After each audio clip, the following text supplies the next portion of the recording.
And in fact, after the giving of the Torah at Mount Sinai, the tabernacle was built.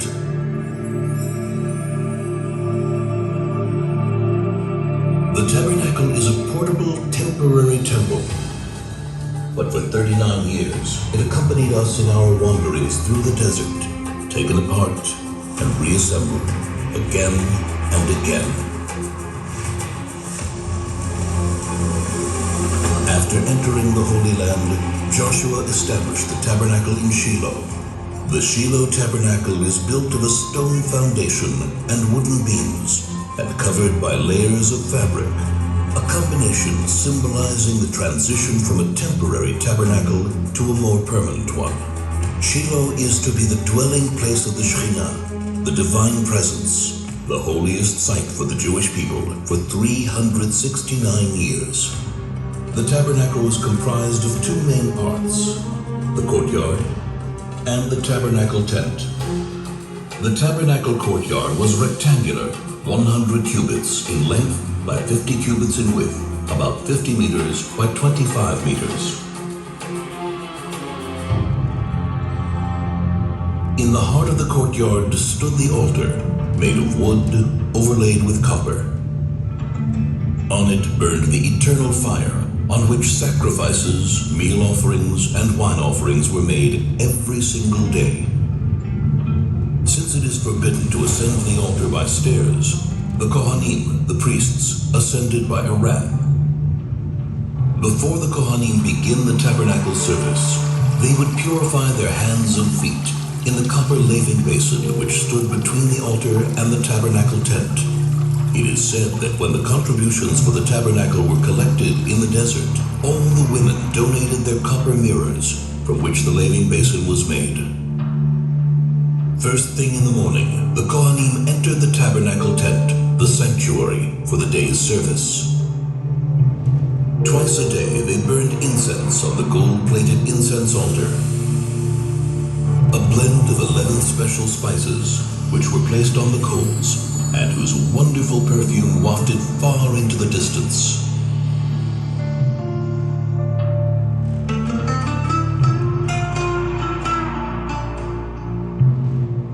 Once a week, 12 special loaves of bread were placed on the golden table, which stood at the north end of the sanctuary. The secret method of preparing the showbread was passed down from father to son. Every evening, the candles of the seven-branched menorah, which stood in the south across from the table, were kindled.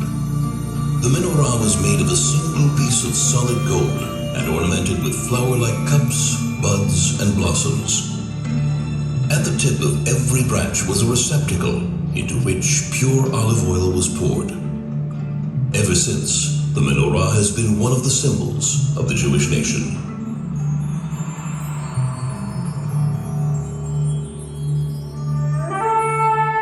Only once a year, on Yom Kippur, the Kohen Gadol, the high priest, entered the Holy of Holies. In the Holy of Holies stood the Ark of the Covenant, on top of which were the curtain and the two cherubs. The cherubs were in the form of two angels facing each other, with wings outstretched over the Ark. Inside the Ark were the tablets of the covenant, the first tablets, which were broken by Moses, and the second, unbroken tablets. The tablets and the broken tablets lie inside the ark. This is the place from which God's voice is heard. And I will speak to you from above the ark cover, between the two cherubs, which are above the ark of the covenant.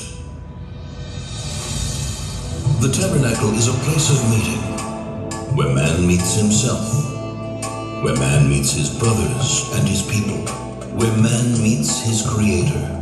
There is much more to it than meets the eye. The clues and secrets hidden in every part of the tabernacle and its vessels are many and lofty.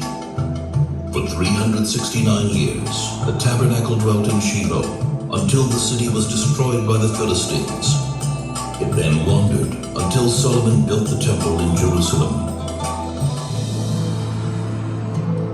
But to this very day it is said, if you stand where the tabernacle stood and take a deep, deep breath, you can smell, if only for a scent of the incense, which still suffuses the walls.